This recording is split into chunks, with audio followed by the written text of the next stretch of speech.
Good afternoon, Taryn. Thank you for joining me. Thank you. It's so good to be here. Oh, this is awesome. So I wanted to reach out to you to do a video with me this month in the Empower with Self online membership. We're focusing on the sacral chakra. So to start, I'll let you introduce yourself and let everyone know what you do, what you offer, all your expertise, and all the things that we're always continuously learning as well. Well, that's the thing too. I hesitate to ever call myself an expert in anything Me because I too. think, it's like it reminds me of I studied naturopathic medicine in Vancouver and actually spent a lot of time trying not to die on a longboard. I specifically remember one time, and I'll never forget it because I think it's a very big universal message that it's the minute you think you got something that you get hit in the head and are rudely reminded, or I'll say has kind of a sick sense of humor in letting you know that we only know a little itty bitty iota. But yeah, we were actually took our boards out to this place in North Vancouver called Rice Lake, where there's actually 11 kilometers of paved trails, tons of hills. So it's a great place to learn because on every downhill there's an uphill. So if you're stuck at stopping, which was always my problem, then you have to. And that day in particular, we had a couple friends in town from Fredericton, and we all went out.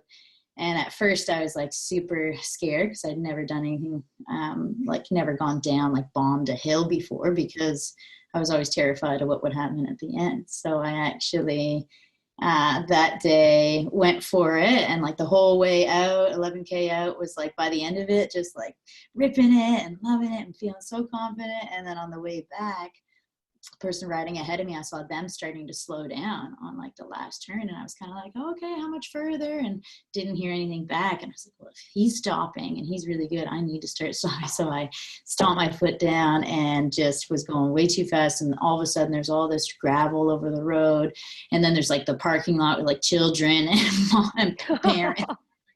Okay, I need to bail. So I got off and got the worst road rash of life. I still remember the feeling of the peroxide on it and bubbling up. But yeah, it's always the minute I'm oh yeah, I got this. I got this smack. So yeah, as far as being an expert, I'm not, but I have been dancing in the world of alternative medicine for a while now.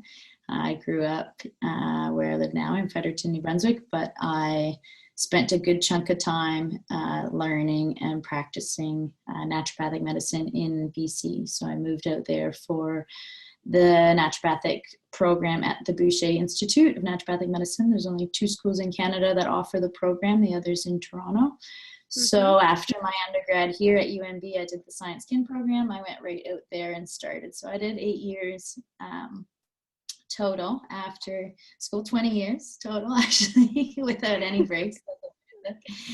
And then when I finished, I thought the whole time I'd come back here right away, but ended up sort of halfway through the program falling in love with Vancouver and staying an extra 5 years longer than I thought.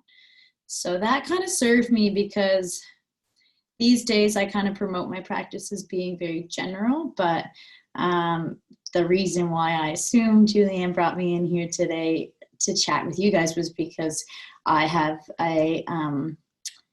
hesitate that the word that jumps to mind is fetish. I have a extreme fascination with how our sex lives translate in terms of our health goals and how we want to feel on a daily basis. So in Vancouver, because it's such a huge place and there's a school there, they graduate 35 students a year. A lot of people kind of gravitate to the Pacific Northwest in general because it's such a the wellness world is trendy there. It's been, it's been their MO for a long time. So I think a lot of people gravitate to study there and practice there, and it ended up being an awesome place to learn because of all the mentors I had. But because of that, instead of having a super general practice, you kind of encouraged from the get-go to pick a specialty. And my specialty there was skin, sex, skin, and self-esteem. So kind of a lot of times where those three things would meet, which makes sense. But also I love teaching and helping people understand why particularly those two areas, which happen to also be really poorly managed conventionally, that there's just so much wisdom in what you can learn from skin disease and like libido issues, in terms of, how your body's trying to communicate with you, how you can communicate back with it in a way that doesn't make it worse, So That I is guess that fascinating. yeah. I would never have thought that about like the skin issues Well, I with the think about sex. this, both of them as being sort of like a gateway into alternative medicine, because by the time, we'll go with skin as an example first, even Mm-hmm. though today's topic is a little different. But yeah, I think as far as the skin touch stuff goes, like, if someone's dealing with like chronic severe cystic acne as an adult, like, don't try and tell me that's not going to affect you on a day-to-day basis. Like, and so it can be such a huge motivator to get people in the door. And I think there's also the, a huge learning with the skin and corticosteroid cream, which is the main answer for, managing any kind of inflammation on the skin, is, people will say, when I use the cream, it goes away, but when I don't use the cream, it gets worse. So I know it's not deep issue. It's a surface thing. I know the problem is beneath. And so it's a really nice way to begin that dialogue of like, yeah, as are all symptoms, basically just a messenger trying to get through. And when it comes to skin stuff, it's it can be that huge motivator. And it's also a really nice way to to see a reflection of what is happening beneath the surface, physically, and Amazing. mentally, emotionally, spiritually, all that stuff. Yeah. Mm-hmm. So one of the themes, like with this month, with the sacral chakra, I really want to focus on like being acceptive and trusting of choosing pleasure in all areas of our lives and Yeah. allowing that to be expressed freely. I'm just thinking of like one of the blog articles of yours on my website that you shared was like with sex and desire and cannabis. So for someone, whether man or woman or whatever gender, however you identify yourself as, for someone who say is like just starting to get comfortable in starting to express their sexuality, like what are some steps or safe ways of being able to starting to guide that communication like out of yourself? Would that be maybe like taking time to yourself, to seeing what feels good for you, what you like, taking that time for that pleasure, whether it's like drawing a bath and just like being naked and exploring that before you start communicating that with other people, just kind of like giving some guidelines for someone that's like, I just want to start getting comfortable with the fact that I am a sexual being. Well, and I love that question, but it's interesting how like little that comes up in the sense of in that way. You know what I mean? Like Yeah. people aren't, a lot of times the awareness that that is even a problem doesn't come up until deep into the conversation. So Mm-hmm. for me, people come up with symptoms. So they're going to be symptoms in a physical realm, they're going to be symptoms in a mental, emotional realm, or some combination usually. And as we get into it, right, we know the majority of symptoms arise when the system is stressed.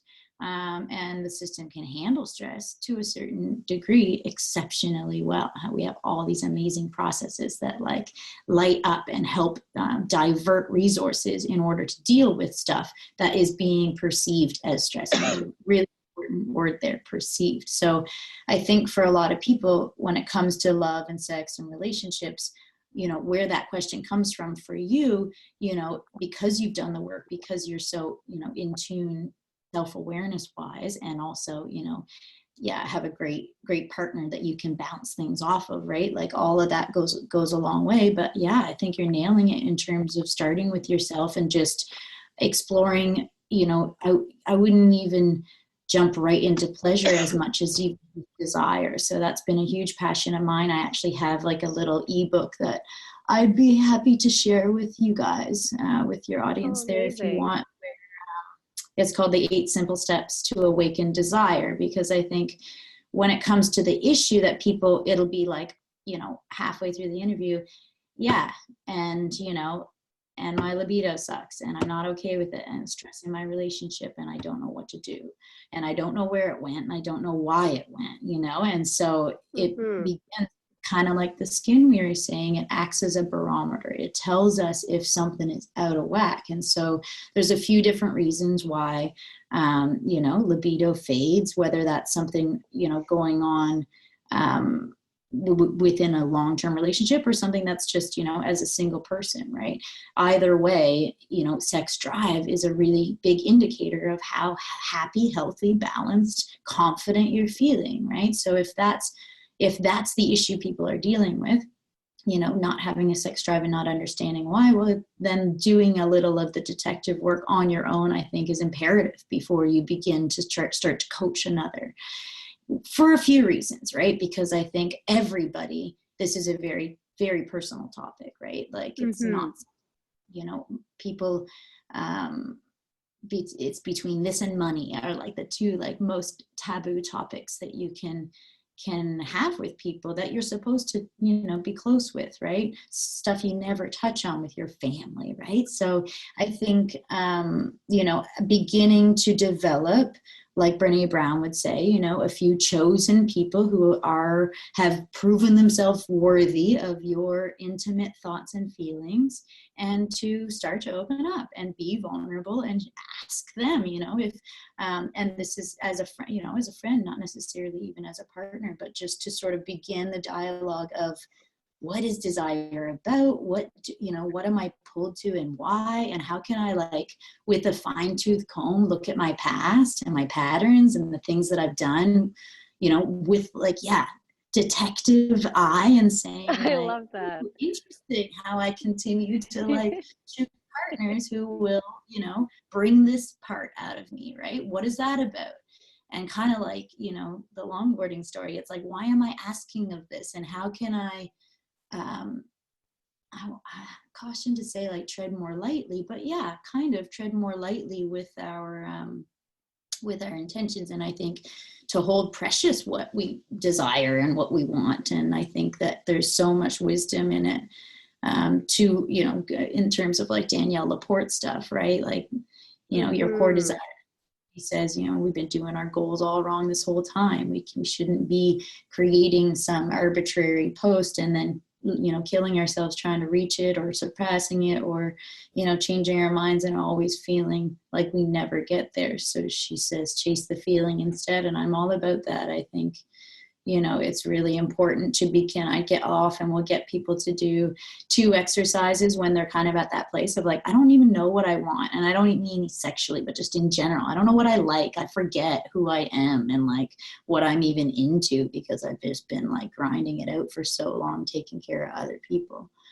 But I think, you know, when you start to like ask those questions, it's kind of, it's jarring to be like, whoa, what do I like, right? And so I'll get people to actually spend some time working on something. I don't it's not homework, they don't have to show it to me or anything, but I call it the bliss list. So it's like, what are the things that you do, and an ongoing list that, like, you know, afterwards make you feel more like yourself, make you feel happier, make you feel lighter, Mm-hmm. make you feel less overwhelmed, whatever, right? What are the things that make you feel bliss? And then kind of, often actually before that exercise, I'll have people walk through a vision map. So like, yeah, if I showed you, where I have a glass desk and I have 2 big collages on it. So like basically an old school collage, you know, leaf through magazines, pull out anything that looks cool to you, that feels cool to you. Not that you think it should be, but just, it's a contract between you and yourself to say, like, what am I drawn to, and why am I drawn to it?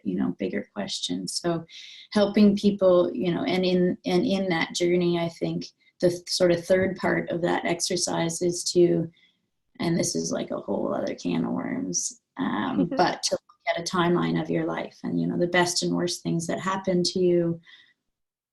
Who have you become as a result of it? What skills did you learn because you went through that? And both positive and negative. I think that's helpful in, again, just kind of doing that, like, that dive into, like, who am I? Because your desires stem from that inner truth, and the biggest part is, like, knowing yourself and then loving yourself and loving that you are this strange person that loves these strange things and has these strange characteristics that make you unique and are the reason why you're where you are in your life or whatever. I was just thinking of that book. I'm not sure if you ever read it. I feel like you probably have. It's like Think and Grow Rich, that like old school book, and it talks about like sustaining from sex, so you can use that creativity to like put towards like this mastermind and the ideas and creating money and stuff. Like, what are your thoughts towards that? How I think that's wrong. I think so too. And who would agree with me, though? Who would agree with me is